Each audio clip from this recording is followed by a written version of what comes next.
Halo semuanya, kami dari kelompok 4 ingin menyampaikan sistem akuntansi yang telah kami buat. Kelompok kami terdiri dari Rena Rahma Aliyah, Muhammad Hanif, dan Lulus Alim. Halo semuanya, di sini saya akan menjelaskan tentang sistem PT Jaya Abadi yang telah kelompok kami buat. Ada banyak menu di sini, tapi yang pertama kita akan masuk dulu ke menu setup. Menu ini adalah bagian dasar untuk menyiapkan seluruh struktur data yang nanti akan dipakai di sistem akuntansi PT Jaya Abadi. Jadi sebelum masuk ke pencatatan transaksi, semua data acuan harus kita isi dulu di sini. Nah, menu yang pertama itu ada kode akun.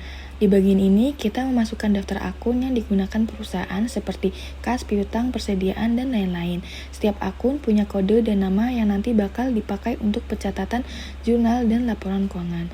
Tujuannya supaya pada saat kita input, transaksinya jelas dan konsisten.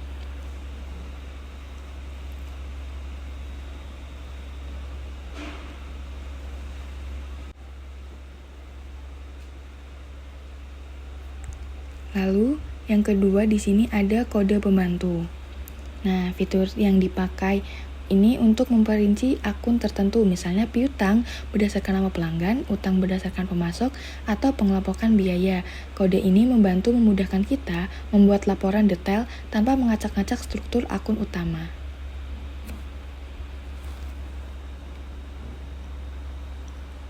Nah, lalu yang ketiga ada neraca saldo. Di bagian ini, kita mengisi saldo awal setiap akun per awal periode. Misalnya di sini neraca saldo awal per 30 September 2024. Saldo piutang yang masih belum ditagih atau sebagainya. Nah, saldo awal ini penting karena akan menjadi dasar perhitungan seluruh transaksi yang masuk di periode berjalan atau periode selanjutnya, di mana periode selanjutnya kita itu di bulan Oktober tahun 2024.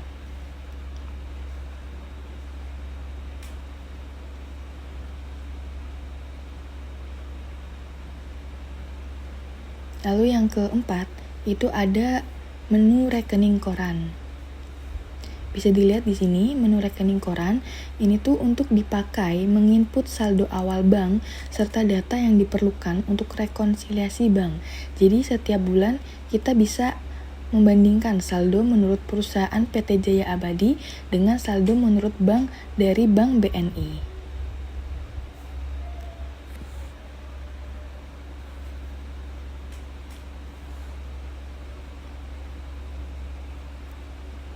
Yang terakhir pada setup ada saldo persediaan.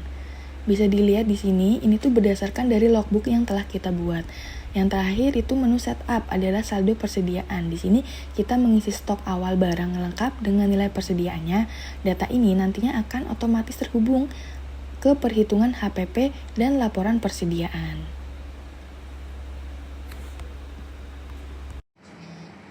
Halo semuanya, perkenalkan nama saya Muhammad Hanif Saibun Nazar. Di sini saya akan menjelaskan mengenai bagian yang kedua, yaitu transaksi harian.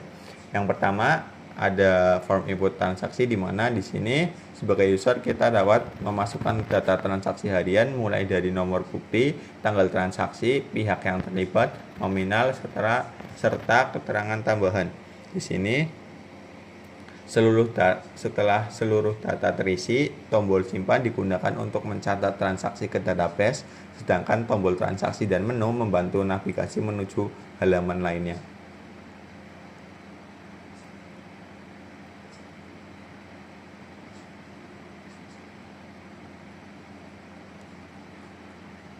Setelah semua data terisi, kita klik simpan agar tersimpan. Lalu selanjutnya kita akan menuju ke menu transaksi, di mana di sini seluruh transaksi yang telah diinput akan muncul secara otomatis dalam bentuk tabel yang berisi informasi transaksi sebelumnya. Selanjutnya, yang ketiga ada jurnal umum. Semua transaksi dari halaman sebelumnya secara otomatis dipetakan ke akun-akun yang sesuai. Setiap entry jurnal mencakup tanggal, nomor bukti, deskripsi transaksi, kode akun, nama akun, kode bantu, hingga nama relasi. Nominal debit dan kredit juga dihasilkan secara sistematis sesuai kaidah akuntansi. Halaman ini merupakan pusat pencatatan akuntansi yang mencerminkan aktivitas keuangan perusahaan selama periode berjalan.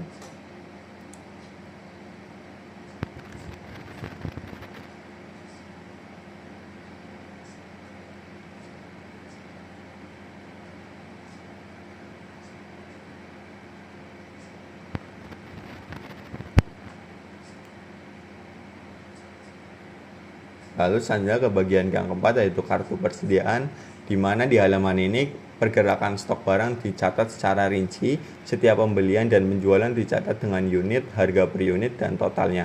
Pada kolom saldo akhir kita dapat melihat jumlah persediaan yang masih tersedia beserta nilai rupiahnya. Kartu ini membantu perusahaan memantau kuantitas persediaan serta menghitung nilai yang harus diakui dalam laporan keuangan. Sebagai contoh, di sini kita akan menginput kartu persediaan, yaitu transaksi penjualan, di mana setelah menginput keterangan kita menginputkan unit yang dijual dan nominal per unitnya. Lalu akan muncul total nominal yang dikeluarkan perusahaan.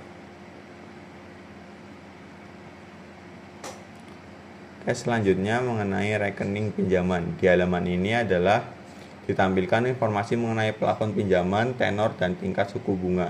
Tabel angsuran di bawahnya menunjukkan detail per bulan mulai dari harga pokok, bunga, jumlah angsuran, serta sisa saldo pinjaman. Fitur ini berguna untuk memantau kewajiban perusahaan dan memastikan pembayaran dilakukan tepat waktu. Nah, yang terakhir yaitu mengenai faktur. Nah, di halaman ini terdapat beberapa menu pilihan dokumen seperti bukti kas masuk, bukti kas keluar, faktur penjualan, faktur pembelian, memo, dan cek. Menu ini memudahkan pengguna untuk membuat dan mencetak dokumen-dokumen transaksi yang dibutuhkan dalam operasional sehari-hari. Nah, sebagai contoh, mungkin kita di bagian faktur bukti kas keluar, kita tinggal menginputkan bukti transaksi yang sebelumnya agar secara otomatis akan memunculkan faktur dari transaksi tersebut. Begitu juga untuk seterusnya, kita hanya perlu menginput kode atau nomor transaksi yang akan memunculkan faktur secara otomatis.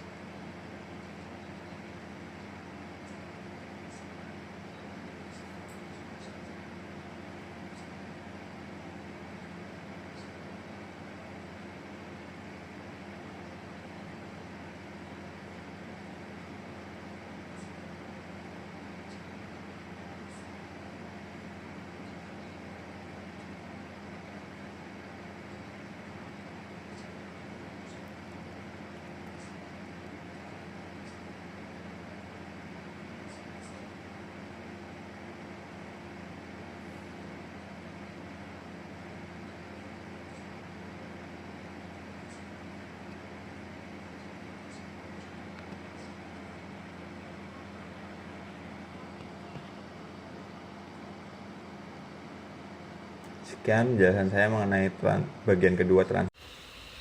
Selanjutnya di sini ada menu siklus penyesuaian. Yang pertama ada jurnal penyesuaian. Di sini kita tinggal memasukkan nomor AJP-nya dengan drop down list. Misal AJP 010 itu beban listrik dan air yang masih harus dibayar. Lalu untuk akunnya juga masih sama, kita menggunakan drop down list.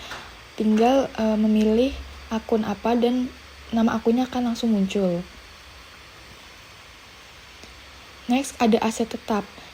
Di sini aset tetap kita tinggal memasukkan kode inventarisnya, misal TN001 untuk nama inventarisnya itu tanah. Lalu tanggalnya itu misal tanggal beli 1 bulan 1 2020. Unitnya sendiri ada 1, misal harga satuannya adalah 1 miliar. Nah, umur ekonomisnya anggap saja 50 tahun. Ketika kita input umur ekonomisnya, maka tarif dan penyusutan per tahun, tanggal akhir penyusutan, dan yang lainnya akan langsung terinput.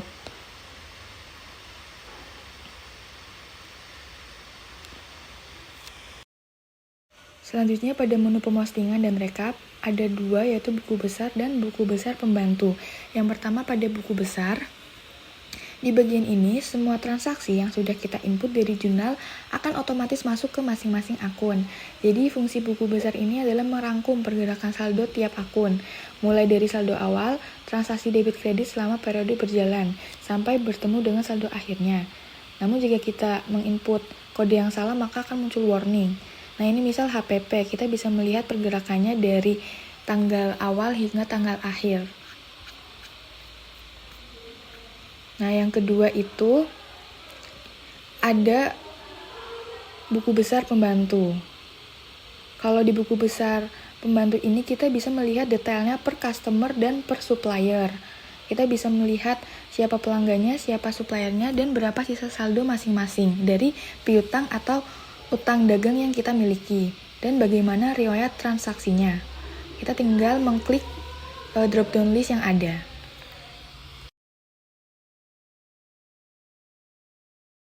Setelah seluruh transaksi dicatat, diposting, dan disesuaikan, kita sampai di tahap laporan.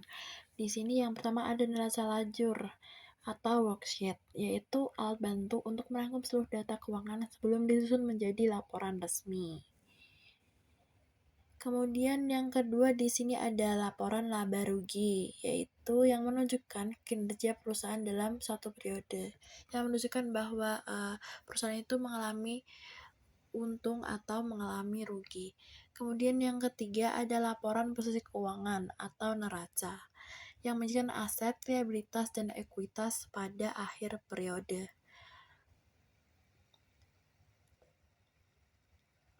Kemudian untuk selanjutnya ada laporan perubahan ekuitas, yaitu yang menjelaskan naik turunnya ekuitas. Sekian penjelasan yang dapat kami sampaikan. Terima kasih dan sampai jumpa di lain kesempatan.